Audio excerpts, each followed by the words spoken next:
take shit. I got no love for the fakeness. If you wanna play tough and wanna hate this, I'll always show up.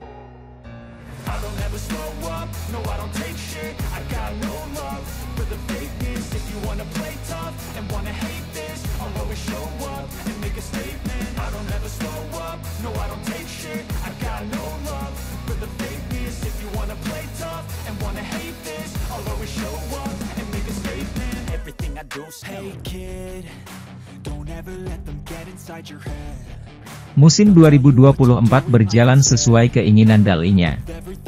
4 finish teratas kejuaraan dunia tepatnya adalah 4 Ducati, 2 official dan 2 satelit. Segalanya seolah menunjukkan bahwa dominasi Italia akan terus berlanjut seiring berjalannya waktu, setidaknya hingga tahun 2025, tahun yang mereka nantikan dengan penuh semangat.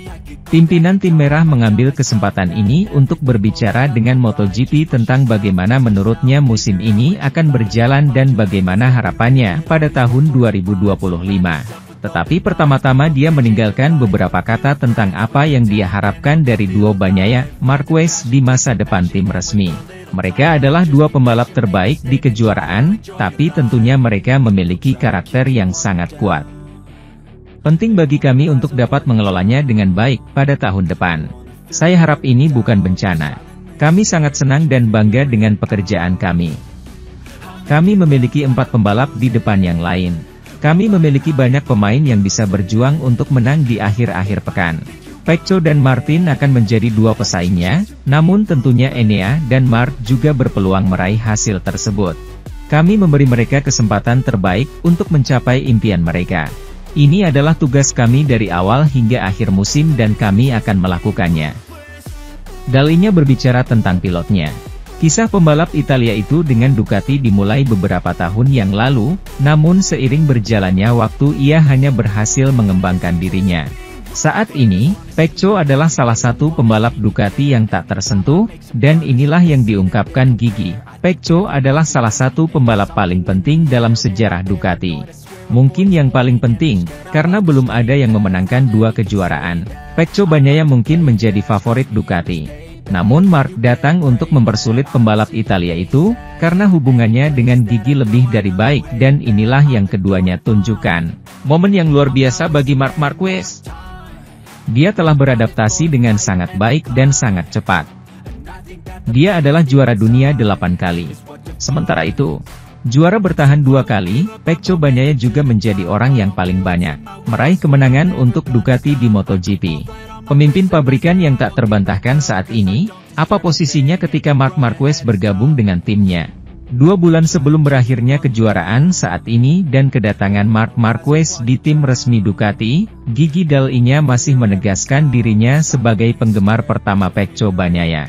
Pemenang 2 musim terakhir, orang Turin telah membawa pabrikan ke dimensi lain, melampaui prestasi penobatan pertama yang diperoleh berkat Casey Stoner pada tahun 2007. Zaman tidak lagi sama, dan saat ini Ducati telah mengukuhkan dominasinya di MotoGP. Dibantu oleh sepeda motor yang dengan sabar disempurnakan selama bertahun-tahun untuk menjadikannya senjata yang tangguh, yang dapat digunakan dengan cemerlang oleh pilot dengan beragam gaya. Dan Bagnaia menambahkan sentuhan pribadinya, dia yang mampu menghapus defisit matematis terbesar yang harus diatasi oleh seorang juara, pada tahun 2022. Kemudian berada di sana dalam segala jenis kondisi dan cakrawala. Dia adalah orang yang paling banyak meraih kemenangan bersama Ducati, setelah memenangkan seperempat Grand Prix di mana dia menjadi starter di MotoGP. Gigi Dall'Igna, yang memuji juaranya di setiap kemenangannya. Hanya perlu beberapa kata untuk merangkum cara dia memandangnya ketika situs resmi MotoGP bertanya kepadanya tentang hal ini.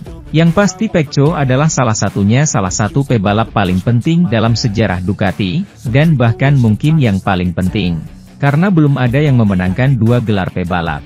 Musim depan, apakah ia merupakan juara dunia 2 atau 3 kali, Bagnaia harus menghadapi perubahan besar di lingkungan terdekatnya. Dengan kedatangan Marquez di sisi lain pendiriannya. Jaime Alguersuari memberikan pandangannya tentang kebangkitan Marc Marquez setelah peristiwa Aragon dan Misano. Jaime Alguersuari kembali dengan programnya, The Last of the Philippines, kali ini melalui channel YouTube, Dura La Vita. Dalam kesempatan ini, Alguersuari berbicara tentang kebangkitan Marc Marquez, dengan 2 kemenangan berturut-turutnya di Aragon dan Misano.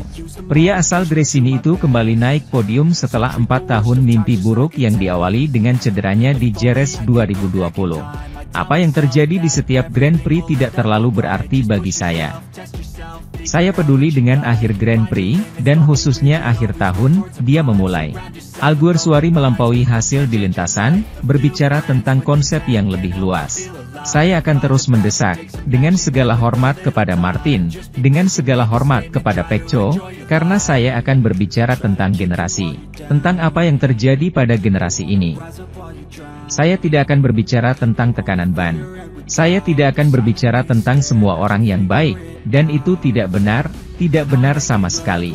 Saya akan berbicara tentang pertemuan generasi, apa yang akan terjadi sangatlah brutal.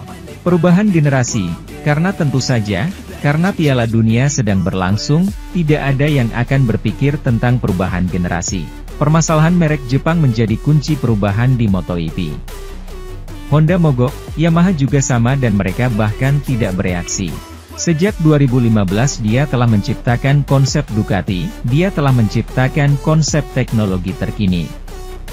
Dia menciptakan dan sejak saat itu dia membiarkan Aprilia berjalan, selesai. KTM belajar tentang apa yang dilakukannya di Aprilia dan apa yang dilakukannya di Ducati.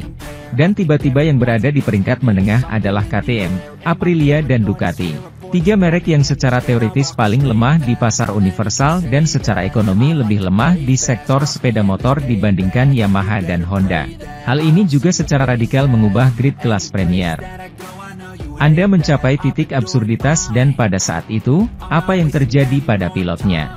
Sementara itu, kisah miris Jorge Martin akui frustrasi dan bak orang bodoh usai gagal pindah ke tim pabrikan Ducati di MotoGP 2025 akan dibahas Okezone.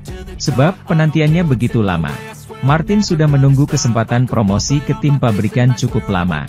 Sejak promosi pada 2021, pria asal Spanyol itu selalu berada di kursi tim satelit tepatnya Pramac Ducati. Kans terbuka begitu Martin sukses menjadi runner-up MotoGP 2023. Namun, ia lagi-lagi harus menunggu lantaran Ducati Corse lebih memilih memperpanjang kontrak Enea Bastianini untuk MotoGP 2024. Pintu kembali terbuka ketika Ducati mencari pendamping Francesco Bagnaia untuk MotoGP 2025. Martin begitu percaya diri apalagi petinggi-petinggi tim pabrikan asal Borgo Panigale itu sudah memberitahunya secara langsung. Apa daya, di pekan balapan MotoGP Italia 2024 pada Juli silam, Marc Marquez mengeluarkan pernyataan bombastis. Ia menyatakan tidak mau mengikuti rencana Ducati ditempatkan di tim satelit Pramac Racing dan memilih untuk membuka pintu ke pabrikan lain. Komentar itu bikin Ducati keder dan langsung kelabakan. Sadar peluangnya minim, Martin lalu pasrah dan menerima pinangan Aprilia Racing. Semua diakuinya terjadi begitu cepat hingga merasa seperti orang bodoh. Lebih ke frustrasi karena saya tidak ke sana, bukan karena mereka memilih Marquez, atau mungkin memperpanjang Enea Bastianini, ujar Martin.